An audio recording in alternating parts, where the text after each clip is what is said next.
Hello friends, Kesari art में आपका स्वागत है।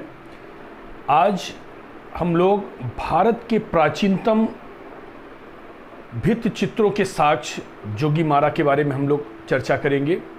जोगीमारा, जिसका काल मौर्यवंशी माना जाता है, मौर्यकालीन, कुछ विद्वानों का मत है कि अशोक के द्वारा निर्मित है, बहुत सारे विद्वानों का मत है कि ये मौर्यकालीन रहा है, तो जिसका समय 300 ईस्वी पूर्व माना जाता है। जब बहुत सारे यूरोपीय देशों में सभ्यता नहीं थी, जंगली जीवन जिया करते, तो उस समय हमारे देश की कितनी उन्नत चित्रकला परंपरा रही होगी, जिसमें प्राचीनतम भित्ति चित्र मिलते हैं आपको। और हमारे यहाँ एक प्रथा होती थी देवदासी परंपरा, तो देवदासी परंपरा का भी प्राचीनतम साक्ष्य हमको जोगीमारा की गुफाओं से मिलता है। जोगीमारा जो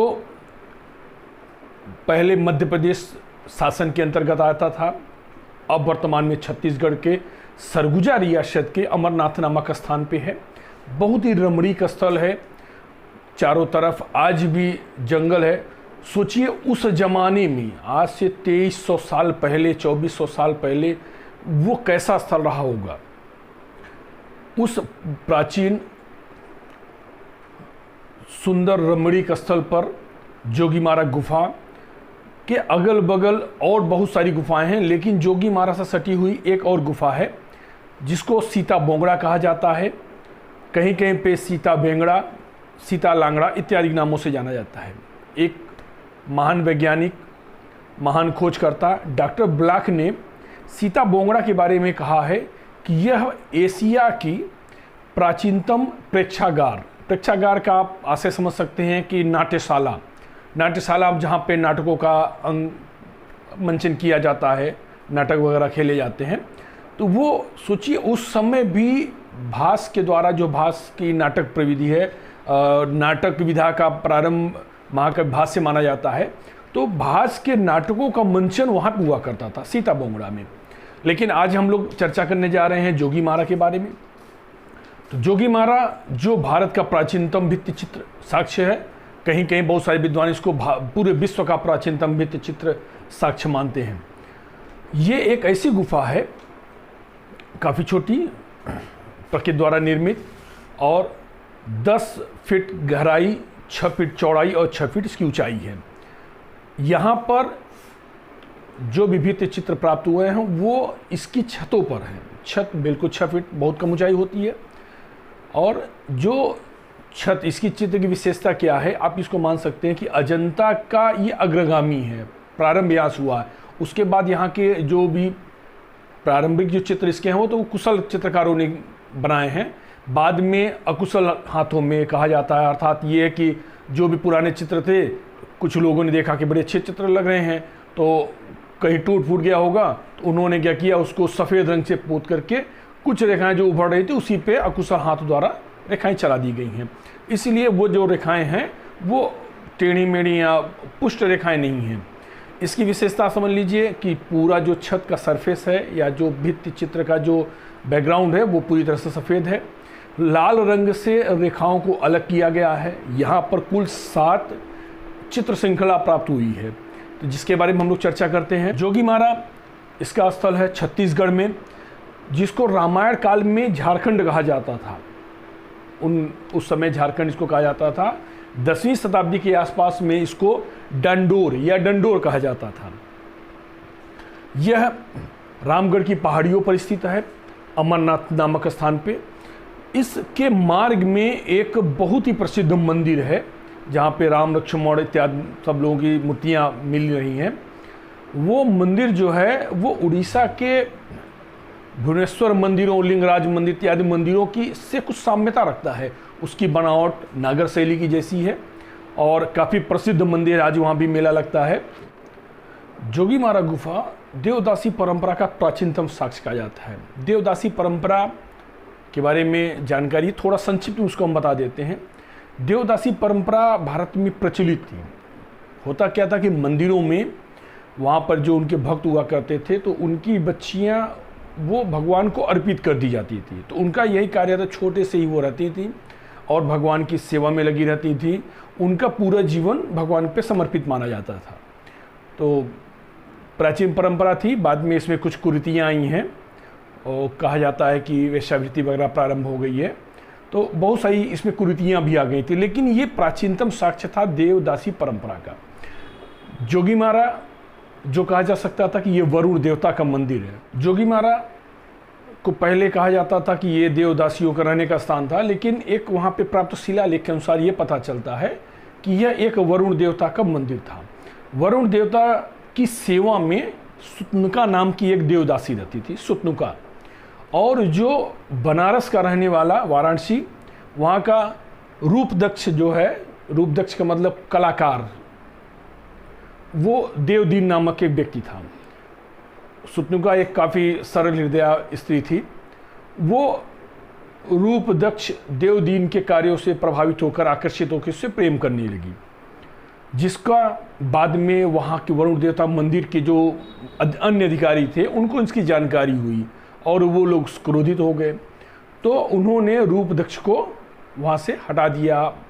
और तो उसके बाद सुतनुका जो वियोग में पूरा जीवन व्यतीत करती है, उसी का, इन दोनों का जो प्रेम प्रसंग है, उन भित्ति की गुफाओं पर, दीवार पे देवदीन ने बना दिया।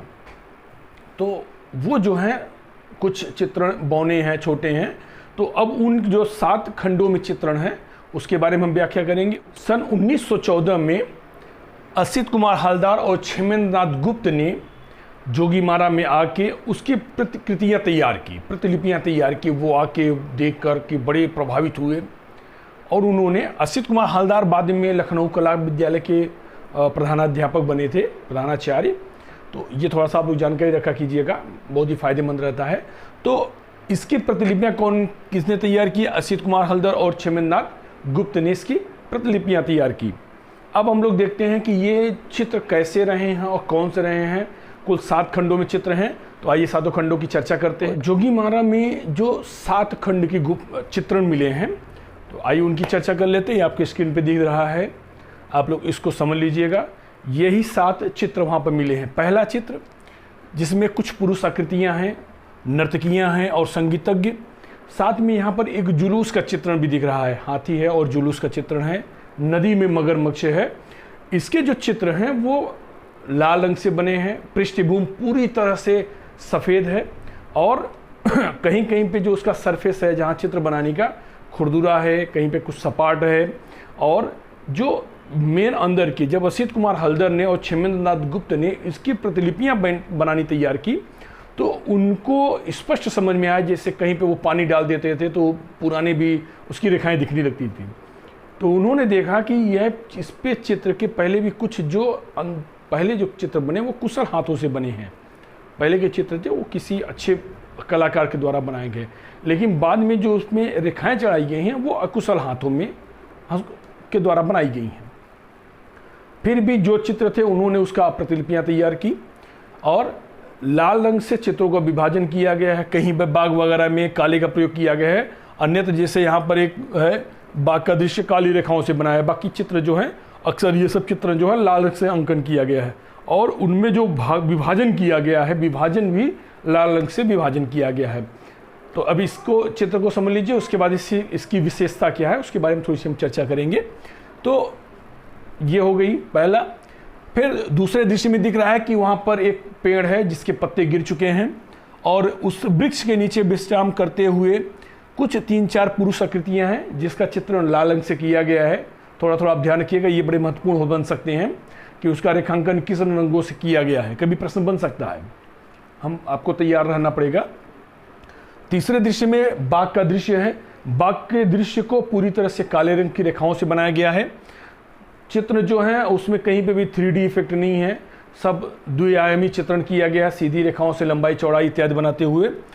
और वहाँ पर कुमुदनी के पुष्प, जो आगे चल के आप देखेंगे सित्तन वासल में जो प्रसिद्ध कुमुदनी का बाग है, कुमुदनी का चित्र है, उनसे साम्यता रखती है। कुमुदनी के पुष्प हैं और उस पर स्त्री पुरुष जो है वो नृत्य कर रहे हैं।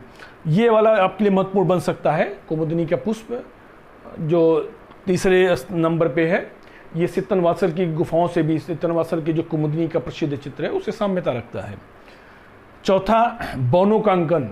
इन बौनों का अंकन के कुछ विद्वानों ने बौनों का अंकन चित्र देखकर इसकी साम्यता या इसको कहा कि ये लोग भरहुत से प्रभावित हैं, भरहुत में भी ऐसे बौने, ऐसे चित्र मिले हैं, तो भरहुत से ये प्रेरणा प्राप्त हुए, कुछ विद्वानों का कथन है। तो इन सब चीज़ों, थोड़ी थोड़ी चीज़ों पे आप थोड़ा ध्यान रखिएगा। 5वें स्थान पे है नर्तकी है, बैठी हुई है उदास अवस्था में, जिसके चारों ओर उसको प्रसन्न करने के लिए गायन वादन करते हुए पालथी मार के कुछ लोग हैं वो गायन वादन कर रहे हैं।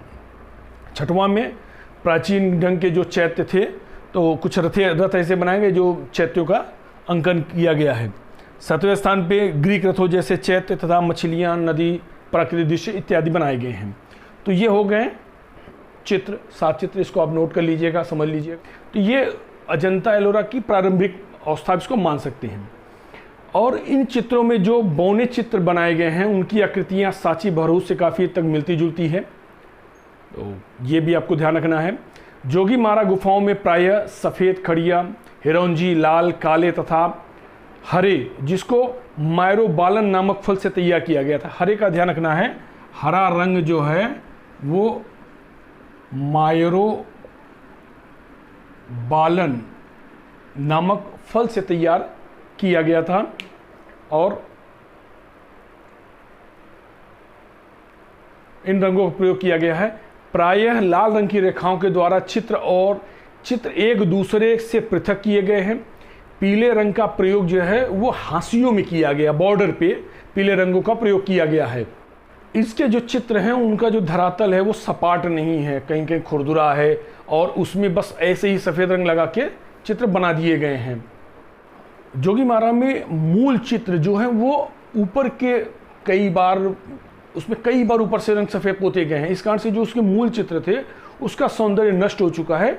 बस उन रेखाएं जो थी, मूल रेखाएं, उसी पे अकुशल हाथ के द्वारा से रेखाएं बनाई गई हैं। फिर भी इतनी प्राचीन परंपरा, ये हमारे इतिहास के लिए बड़ी गौरव की बात है।